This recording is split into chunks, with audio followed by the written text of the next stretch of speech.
अब कन्हैया एक विशाल वटवृक्ष के नीचे बछड़े खड़े करके आए, सखा है ही नहीं। अरे मदमंगल सुबल तो श्री दामा, कहां भैया? कन्हैया उनको खोजने लगे। ब्रह्मा ने मौका देखा और बछड़ा भी चुरा लिए। अब प्रभु आगे देखें तो बछड़े नहीं और पीछे देखें तो ग्वाल बाल नहीं। नन्हा सा गोपाल एक बार तो रो गया। किसने की है चालाकी? हमारे सखान को कौन ले गए? फिर नेत्र बंद करके देखा आखिर ये चालाकी करी किसने, तो पता चला कि ये सब चालाकी विधाता ने की है। लेकिन विधाता जी को भी ये मालूम नहीं कि मैं उनका पापा जी होता हूं। मेरा ही पुत्र ब्रह्मा मेरी परीक्षा लेता है। अभी बताता हूं क्या किया कन्हैया ने, मालूम है?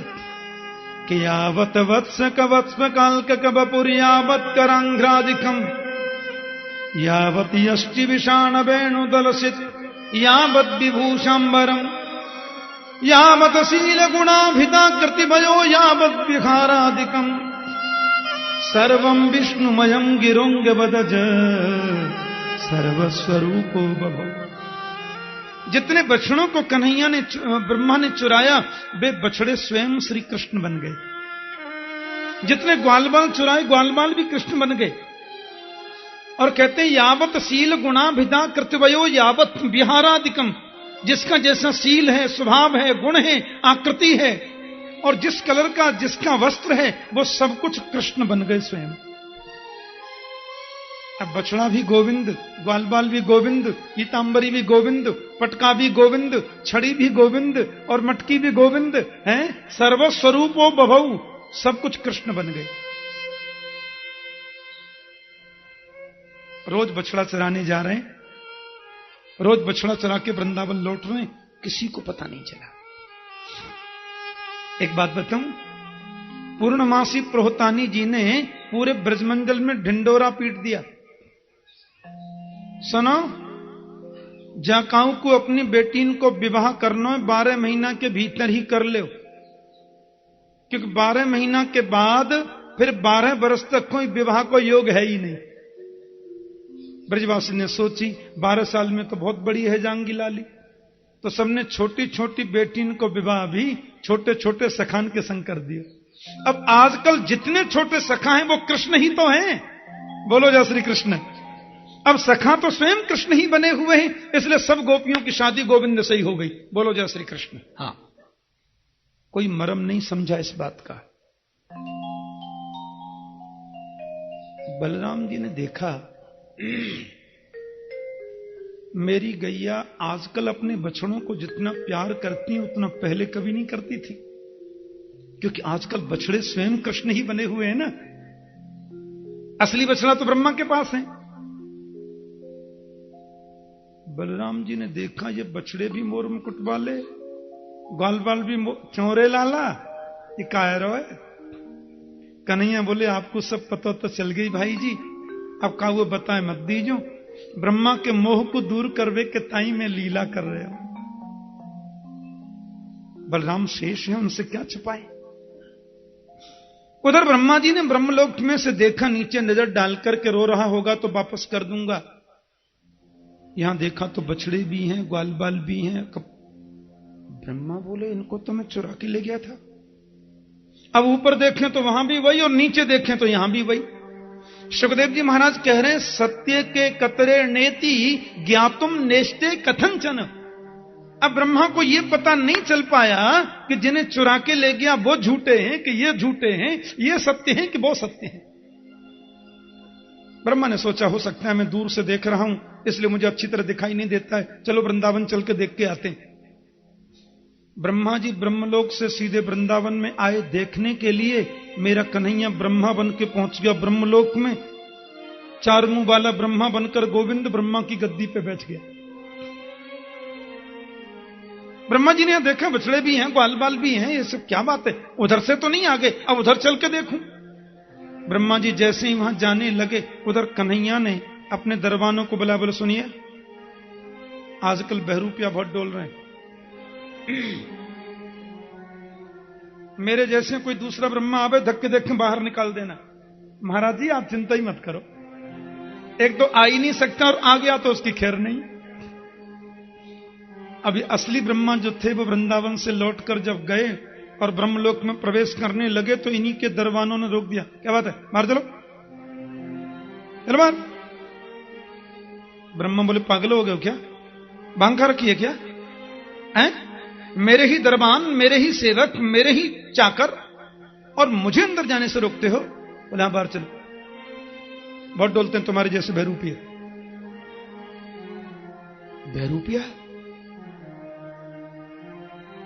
अरे मैं ब्रह्मा हूं भाई, इस ब्रह्मांड का मालिक। एक ब्रह्मांड का एक ही मालिक होता है। बोले एक ही होता, तुम दूसरे कहां से आ गए? मालिक साहब भीतर बैठे हैं, राजी से चले जाओ, नहीं धक्के देना, अपन को आता है अच्छी तरह। ब्रह्मा बोले अच्छे बछड़े चुराए, मेरी गद्दी भी गई। सुनो, मुझे जरा यहां बैठ जान दो, मैं देखूं मेरी गद्दी पर कौन बैठा है। बोले जो कुछ करना सीढ़ी से नीचे करो। हालत खराब हो गई विधाता की। जमीन पर बैठकर समाधि लगा के आंख बंद करके देखा तो गद्दी पर तो टेढ़ी टांग वाला बैठा है। तुमने बछड़े चुराए, हमने गद्दी चुराई, बोलो। ब्रह्मा बोले सुनो, सच्चा ब्रह्मा तो वही है जो अंदर बैठे हैं, पर मुझे एक बार उनका दर्शन कर लेने दो। खड़े रहिए, पूछ के आते हैं। महाराज जी बहरूपिया आया है, दर्शन को बोलता है, क्या कह दें, आने दो। और महाराज ये ब्रह्मा जी जैसे हैं, बोल चलिए जल्दी दर्शन करके आना। अंदर जाके देखा तो गद्दी खाली पड़ी है। अब उस खाली गद्दी को देखा महाराज, ब्रह्मा जी को लगा कि मैंने बहुत बुरा किया है, मैंने बिल्कुल अच्छा नहीं किया, मेरे परमात्मा के साथ में मैंने अन्याय किया है। बहुत बड़ी ग्लानि उनके मन में हो गई। और ग्वाल बाल बछड़ों को लेकर के आए, गद्दी तो खाली थी अंदर, बछड़े ग्वाल बाल सबको लेकर के आए और गोविंद के चरणों में गिर पड़े। ब्रह्मा ने बहुत सुंदर स्तुति गाई कि नौमिड्यते भ्रमपुसे तडिदंबराय गुंजावतं सपरिपिच्छन सन्मुखाय वन्यस्रजे कवलवेत्र विशान वेणो लक्ष्मस्त्रिये मृदुपदे पशुपंगजाय। माफ कर दो केशव। पशुन पातीति पशुपः नंदः, पशुओं का पालन करने वाले नंद जी के पुत्र बनकर आप आए हैं ना, बड़ी अजब लीला है। इस लीला को देखकर के मन में संदेह हो ही जाता है। माफ कर दो न केशव। अस्यापि देव वपसो मदनुग्रहस्य स्वेक्षामयस्य नतभूतमयस्य कोपि। आप जो राम कृष्ण बनकर के आते हो ना प्रभु, मेरे जैसे अज्ञानियों के अज्ञान को दूर करने के लिए आते हो। स्वेक्षामयस्य नतभूतमयस्य कोपि, ध्यान देना। ब्रह्मा कहते हैं आपका जो राम कृष्ण आदि का स्वरूप है यह स्वेच्छामय है, भूतमयस्य कोपि न। यह पंचभूत का आपका शरीर नहीं बनता। चित जल पावक गगन समीरा पंच रचित अति अधम शरीरा। भगवान का जो विग्रह है वो पंचभूत का बना नहीं होता सज्जनों। सच्चिन्मयी नीलिमा, वो तो सच्चिदानंद स्वरूप है। अज्ञानी हूं मैं। असल में तो आप जिसको चाहें ब्रह्मा बना दें, भगवान के लिए कोई बड़ी बात है क्या? बादशाह के दरबार में एक फकीर आए, दिल्ली की बात है। बादशाह फकीरों का सम्मान करता था। बेचारे फकीर साहब आए, बादशाह मंच पर बैठा है और वो नीचे उनके जो थे ना बीरबल ब्राह्मण, ये बड़े बुद्धिमान थे बीरबल। फकीर साहब गए तो उन्होंने बादशाह को देखकर 3 बार जोहार किया। बादशाह बोले आओ फकीर साहब, आओ सर। कहां से आ रहे हैं? फकीर बोले अब खुदा जहां भेज देता है चले जाते हैं, रोकता है रुक जाते हैं, अपना क्या। बादशाह बोले क्यों जी, खुदा क्या करता है, खुदा का काम क्या है,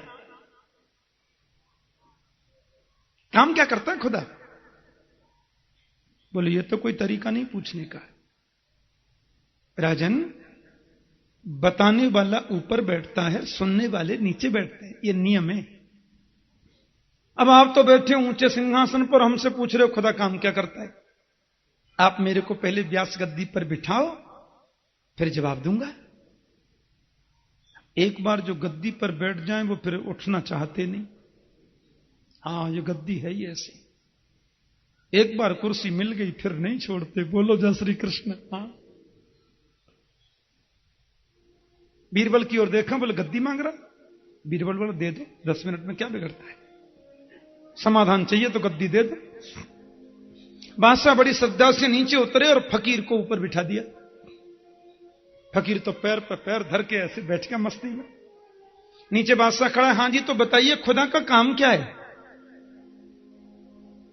बोले आपके माथे पर जो ताज है ना, इसमें अभिमान है।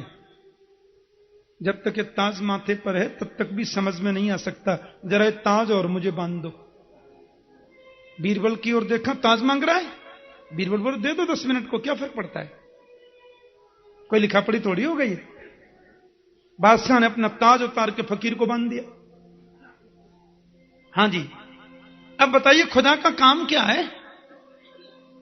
फकीर बोले देखिए ऐसा है, जब व्यास गद्दी पर व्यास को बिठाते हैं तो हाथ जोड़ते हैं, तिलक लगाते हैं, माला पहनाते हैं, बड़ा पूजन करते हैं। खैर इतना आप न करें तो जैसे मैं जब आया था तो मैंने 3 बार ऐसे जोहार किया था, आप भी 3 बार जरा जोहार करिए, फिर ज्ञान की गंगा बहेगी। बताइए। बेचारे बादशाह ने 3 बार ऐसे ऐसे किया। फिर बोले हाँ जी अब बताइए खुदा का काम क्या है। फकीर बोले अभी पता नहीं चला खुदा का काम क्या है। यही तो खुदा का काम है। 5 मिनट पहले तुम बादशाह थे, मैं फकीर था, अभी तुम फकीर हो, मैं बादशाह हूं। खुदा का यही काम है और कोई काम नहीं है। वो जिसको चाहे बादशाह बना दे, जिसको चाहे फकीर बना दे, कोई फर्क नहीं पड़ता है। ब्रह्मा जी कहते हैं कितनी बड़ी गलती हो गई मुझसे, अपराधों के लिए क्षमा प्रार्थी हूं मैं। तत्तेनुकंपाम सुसमीक्षमाणो भुंजान एवात्मकृतम विपाकम हृदबाग बपुर्भिर्विदधन नमस्ते जीवेत यह मुक्ति पदे सदाए भाग। ब्रह्मा जी महाराज कहते हैं प्रभु आपकी कृपा तो सबके ऊपर समान रूप से बरसती है। अच्छा कुछ लोग कहते हैं, एक जगह मैं कहीं कथा कर रहा था तो जब सायंकाल बैठे तो बेचारे भगत जी और उनकी पत्नी दोनों बोले, सेठानी जी बोली ठाकुर जी ये सामने वाला बंगला दिखाई दे रहा, मैंने कि बड़ा सुंदर है, हमारे यहां मुनीम था पहले, देख लीजिए। अब हमसे बढ़िया बंगला, हमसे ज्यादा गाड़ी, हमसे ज्यादा धनी।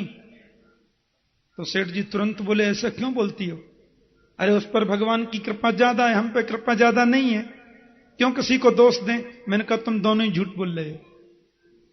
भगवान की कभी कृपा किसी पर ज्यादा या कम नहीं होती। मेरे गोविंद की कृपा तो समभाव से बरस रही है, हम कितना ले सकते हैं यह हम पर निर्भर करता है। 7 दिन तक मूसलाधार बारिश हो रही है, मूसलाधार पानी बरस रहा है। मेरे पास में 15 किलो की बाल्टी है, पड़ोसी के पास में 27 क्विंटल का ड्रम है। मैंने अपनी बाल्टी चौक में रख दी, उसने अपना ड्रम रख दिया। 7 दिन तक मूसलाधार बारिश बरसी। अब बाद में हम लोग बाहर निकल के आए तो देखा मुझे मिला 15 केजी पानी, उसको मिला 27 क्विंटल पानी। इसमें बारिश का कोई दोष है क्या? वर्षा बरसाने वाले इंद्र का कोई दोष है क्या? ये दोष तो हमारे पात्र का है, हमारे वर्तन का दोष है। तो बरसात तो अहर्निश बरस रही है, हमारा पात्र जितना गहरा होगा पानी उससे 1 इंच भी ज्यादा नहीं मिल सकता।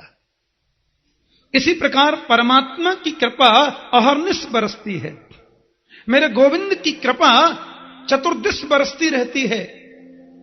हमारी श्रद्धा का पात्र जितना गहरा होगा, हमारे विश्वास का पात्र जितना मजबूत होगा, प्रभु की कृपा उतनी ही मिलेगी, उससे ज्यादा 1 इंच भी नहीं मिल सकती है। इसलिए जीवन की बहुत ज्यादा समझने वाली बात है कि प्रत्येक परिस्थिति में मुस्कुराओ और ये सोचो जो मिल रहा है वो बहुत अच्छा मिल रहा है। मेरे गुरुदेव एक बड़ा सुंदर सूत्र कहते थे कि 2 बातें जीवन में उतर जाएं तो टेंशन हो ही नहीं। लोगों ने पूछा कौन सी? बोले जो होगा मैं उसे रोक नहीं सकता, और जो नहीं होगा वो कभी नहीं हो सकता। फिर डिप्रेशन क्यों? फिर टेंशन क्यों? फिर चिंता क्यों? जो होगा उसे मैं रोक नहीं सकता, और जो नहीं होगा वो कभी नहीं होगा। परमात्मा की कृपा तो बरसती है, उस कृपा का अनुभव करो। बड़ा सुंदर संतों का भजन है, जिंदगी की डोर सौंप हाथ दीनानाथ के, महलों में राखे चाहे झोपड़ी में बास दे। धन्यवाद निर्विवाद राम नाम कहिए, जाही विधि राखे राम ताही विधि रहिए। परिस्थितियों से अपन को डरना नहीं है। ब्रह्मा जी बोले आप जिसको चाहें ब्रह्मा बना दें, जिसको चाहें आप रंक बना दें, कोई बड़ी बात है क्या? लेकिन मेरे जैसे अज्ञानियों से ये गलतियां हो जाती हैं। मैंने अपने आप को जगदीश मान लिया, अपने आप को मालिक मान लिया त्रिलोकी का, और आपके प्रेमी ब्रजवासियों को मैंने बहुत कष्ट दिया। कन्हैया फिर भी नहीं बोले। ब्रह्मा जी ने फिर कहा उत्क्षेपणम गर्भगतस्य पादयो किम कल्पते मातुर्दोक्ष जागसे किमस्ति नास्ति व्यपदेश भूषितम तवास्ति कुक्षीय कियदप्यनंत। ब्रह्मा कहते हैं एक बात बताओ कन्हैया, माता के गर्भ में रहने वाला बालक यदि अपने पैर पटकना शुरू कर दे तो बोलो मां कभी उसको मारती है क्या? मां सोचती है पैर पटक रहा है तो क्या है, बेटा तो मेरा ही है। बल्कि कभी कभी तो मां खुश होती है, मजबूत हो रहा है, हां पुष्ट हो रहा है, वो उसको मारती नहीं है। तो ब्रह्मा जी कहते हैं किमस्ति नास्ति व्यपदेश भूषितम तवास्ति कुक्षय कियदप्यनंत। ये संसार में जो कुछ भी दिखाई देता है क्या आपके उदर में नहीं है? क्या आपके पेट में नहीं है? सारी दुनिया तो आपके उदर में है गोविंद, मैं भी तो आपका ही हूं। अपराध हो गया है, या तो मुझे कोई दंड दे दें कि तुमने एक अपराध किया है, या फिर मुझे माफ कर दें। कन्हैया फिर भी नहीं बोले। ब्रह्मा जी ने फिर ब्रजवासियों की थोड़ी बड़ाई करी और बोले इन ब्रजवासियों के प्रेम के बदले आप क्या दोगे? इनके प्रेम के बदले देने को तुम्हारे पास है ही क्या? ऐसाम घोष निवासिनाम उत भवान किम देवराते तिनः। ब्रह्मा जी कहते हैं ब्रज की गोपियां, ब्रज के बासी, ये सब आपके प्रति जिन्होंने सब कुछ समर्पण किया, इनको प्रेम के बदले आप क्या दोगे बताओ? कन्हैया बोले मुक्ति दे देंगे, और क्या देंगे, मुक्ति सबसे बड़ी होती है। ब्रह्मा बोले वो मुक्ति तो तुमने पूतना को दे दी। सद्वेशादि व पूतनापि सकुला त्वामेव देवापिता। अरे मुक्ति तो आपने पूतना को दे दी महाराज, और केवल पूतना को नहीं, सकुला उसके पूरे खानदान को दे दी। बकासुर अघासुर ये सब पूतना के भैया ही तो हैं। बताइए, जो मुक्ति आपने बकासुर को दी, जो मुक्ति आपने तृणावर्त और अघासुर को दी, पूतना को दी, क्या वही मुक्ति इन ब्रजवासियों को दोगे? भगवान बोले तो तुम बता दो क्या दे दें। बोले हाथ जोड़ो और सिर झुका करके बोल दो कि मैं तुम्हारे ऋण से कभी उऋण नहीं हो सकता, इसके अलावा तुम्हारे पास कोई चारा नहीं है केशव। इनका तो ऋणी बन के तुम्हें रहना पड़ेगा। कल रासपंच अध्याय में वर्णन आएगा, गोविंद गोपियों से बोले कि देवताओं के समान लंबी उम्र पाकर भी देवियों में आप और ब्रजवासियों के ऋण से कभी उऋण नहीं हो सकता, ऐसा गोविंद ने कहा है। जब ब्रजवासियों की थोड़ी बड़ाई सुनी तो कन्हैया जरा से मुस्कुराए ब्रह्मा डर गए, बोले अब ज्यादा इनके सामने खड़ा रहना ठीक नहीं है, क्या पता इस्तीफा मांग ले, गलती हो जाए तो मालिक के सामने ज्यादा जल्दी मत आओ, बचो एक आध दिन, क्योंकि उसको इस्तीफा मांगने में आधा सेकंड लगेगी, और मांग लिया तो मांग लिया। अब हुआ क्या कि डर के मारे ब्रह्मा जी 3 परिक्रमा देकर ही भाग गए। लिखा है इत्यभिष्टूय भूमानम त्रिहि परिक्रम्य पादयो, जबकि कन्हैया की परिक्रमा 3 तो नहीं होती, राम की कृष्ण की परिक्रमा 4 होती है। भागवत की परिक्रमा, कृष्ण राम की परिक्रमा, नारायण विष्णु की परिक्रमा 4 होती हैं।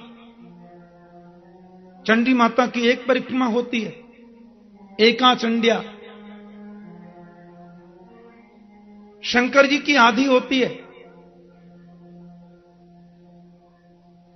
तो किन्हीं की 7, किसी की 5, किसी की 3, किसी की 4। नारायण की परिक्रमा 4 होती है, और ब्रह्मा जैसा जानकार व्यक्ति 3 परिक्रमा देके चला गया, और डर के मारे 1 परिक्रमा छूट गई। या यह हो सकता 3 परिक्रम्य च, नमस्कार 3 किया होगा, परिक्रमा 4 दी होंगी। ब्रह्मा जी के जाने के बाद में वो ब्रजवासी लोग जो ब्रह्मलोक से आए थे, उनको लगा हम तो सो के उठे, 1 वर्ष बीत गया। तो आपको मालूम है ब्रह्मा का 1 दिन कितना बड़ा होता है? हे भगवान, बहुत बड़ा होता है। आजकल जो युग चल रहा है इसको बोलते हैं कलयुग। 4,32,000 वर्ष की उम्र है कलयुग की। 8,64,000 वर्ष की उम्र होती है द्वापर की। 12,96,000 वर्ष की उम्र होती है त्रेता की, और 17,28,000 वर्ष की उम्र होती है सतयुग की। इसको बोलते हैं एक चतुर्युगी। अब ऐसी सतयुग, त्रेता, द्वापर, कलयुग, सतयुग, त्रेता, द्वापर, कलयुग जब 71 बार बीत जाता है ना, तो एक मनवंतर पूरा होता है, एक मनु का राज्य पूरा होता है। और इसी प्रकार जब 14 मनवंतर पूरे होते हैं तो ब्रह्मा का 1 दिन होता है। लगा लो हिसाब। तो ब्रह्मा जी के यहां तो 1 सेकंड ही बीता होगा, यहां तो साल भर बीत गई। साल भर बाद वो ब्रजवासी आए और मैया से बोले, मैया तेरे लाला ने आज अघासुर मार दियो। मैया बोली, हे भगवान, रोज कौन कौ राक्षस लड़बे चलो जाए। मैया ने आरती उतारी, राइनोन उतारे और नजर उतारी। कन्हैया बोले, कर लो बात। अघासुर मारा था साल भर पहले और नजर उतर रही है साल भर बाद। तो परीक्षित ने पूछा था ना, ब्रह्मन कालांतर कृतम तत्कालीनम कथम भवेत, ये काल का अंतर जो था वो ऐसे कैसे हो गया? तो सुखदेव जी ने इस कथा के माध्यम से उसको बता दिया। अब तो कन्हैया बड़े प्रसन्न भये, बोले, मैया अब तो हम बड़े है गए, सो गैया चरावे जाएंगे ना। लाला, अभी गौ पालन की अनुमति तो तुमको ना ही मिल सके। तू ज्यादा पीछे पड़े कन्हैया, तो चलो अब सब बोले कि ना है, अब कोई बात ना है। तो कार्तिक शुक्ल पक्ष की जो अष्टमी आती है ना, गोपाष्टमी, उस दिन मेरे कन्हैया ने गो पूजन किया और उसी दिन से गोविंद गोपाल बन गए। गोपाल बन गए मेरे गोपाल। उस दिन हम गाय पूजा क्यों करते हैं?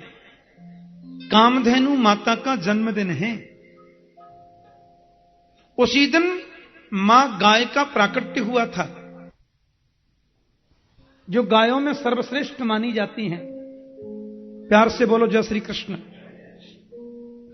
और मन में आनंद की अनुभूति हुई। कन्हैया गौ चराने गए और गौ चराते चराते आज पहुंच गए तालबन में।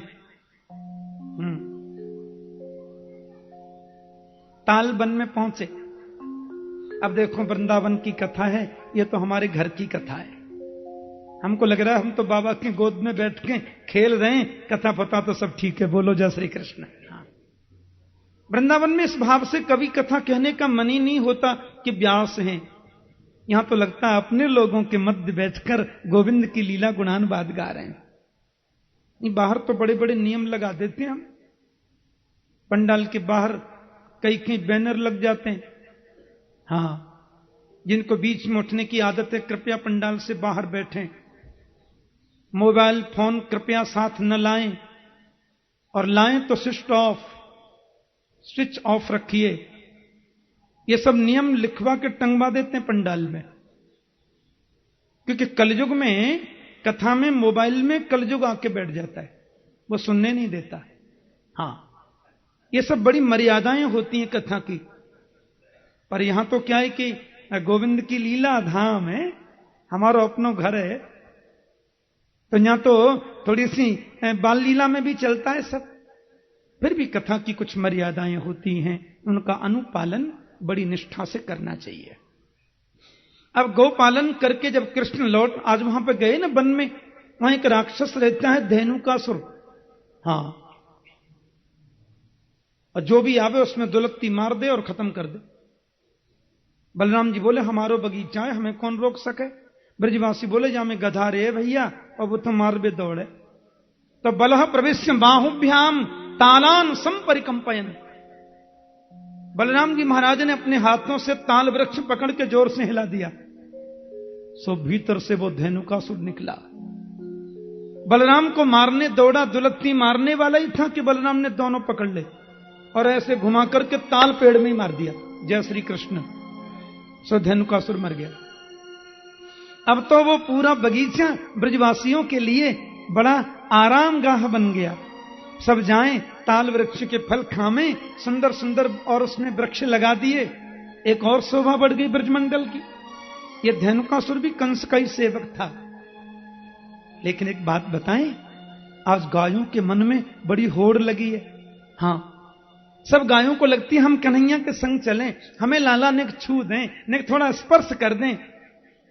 लाखों गाय आगे और लाखों गाय पीछे। सुखदेव कहते हैं परीक्षित ध्यान रखो, गायों के चरणों से धूल उड़ रही है, और वो धूल उड़कर गोविंद के श्री मुखारविंद पर लग रही है। तम गोरजत छुरत कुंतल बद्धवरः वन्य प्रसूनुतिरेक्षण चारुहासम वेणुम कुणंतमनुगैरनुगीत कीर्ति गोप्यो दिदीक्षित दृशो भगवन समेता। गाय के चरणों से उड़ने वाली धूल गोविंद के मुख पर लगती ना, तो ऐसी प्रतीति होती राजन, मानो देवताओं ने आहा श्वेत रंग के मोती गोविंद के मुख पर चिपका दिए। क्या ये तो हर लीला में सुंदर लगता है। पीला पहनाओ तो सुंदर लगे, नीला पहनाओ तो सुंदर लगे, हां हरा गुलाबी पहनाओ तो भी सुंदर लगे। सुंदर किम न सुंदरम। आपको मालूम है, जगतगुरु वल्लभाचार्य महाप्रभु जी के 2 पुत्र थे, और 2 पुत्र में जो विठलनाथ गोस्वामी जी महाराज थे, उनके फिर 7 पुत्र थे। तो विठलनाथ गोस्वामी जी महाराज के जितने पुत्र हैं, बड़ी निष्ठा से सेवा करते। हमारे पुष्टि मार्ग में गोविंद को बाल भाव से पूजते हैं। वैष्णवों की चतुर्थ संप्रदाय है ना। आपने पुष्टि मार्गी हवेली देखी हो, शाम को 7 बजे तो सो जाते हैं श्रीमान जी। हाँ, रास करना है। सवेरे थोड़ा विलंब से उठते हैं, क्यों बोले रास में गए थे सुहार गए। हाँ, और थोड़ी झांकी दिखाई, फिर विश्राम करते हैं। बाल उपासना। अब देखो बालकृष्ण लाल का जैसा श्रृंगार वो धारण कराएं, सूरदास जी उसको गाएं। आज तो कन्हैया ने श्वेत वस्त्र पहने हैं, आज लाला ने पीले वस्त्र पहने हैं, आज गोविंद नीलांबरधारी बन गए हैं। ऐसा विठलनाथ गोस्वामी जी बोले सूरदास को दिखाई तो देता नहीं। ठीक है, ये परम संत हैं, पर आंखें तो नहीं है। फिर जैसे श्रृंगार अपन धारण कराते हैं, उसी की झांकी का वर्णन कैसे कर देते हैं?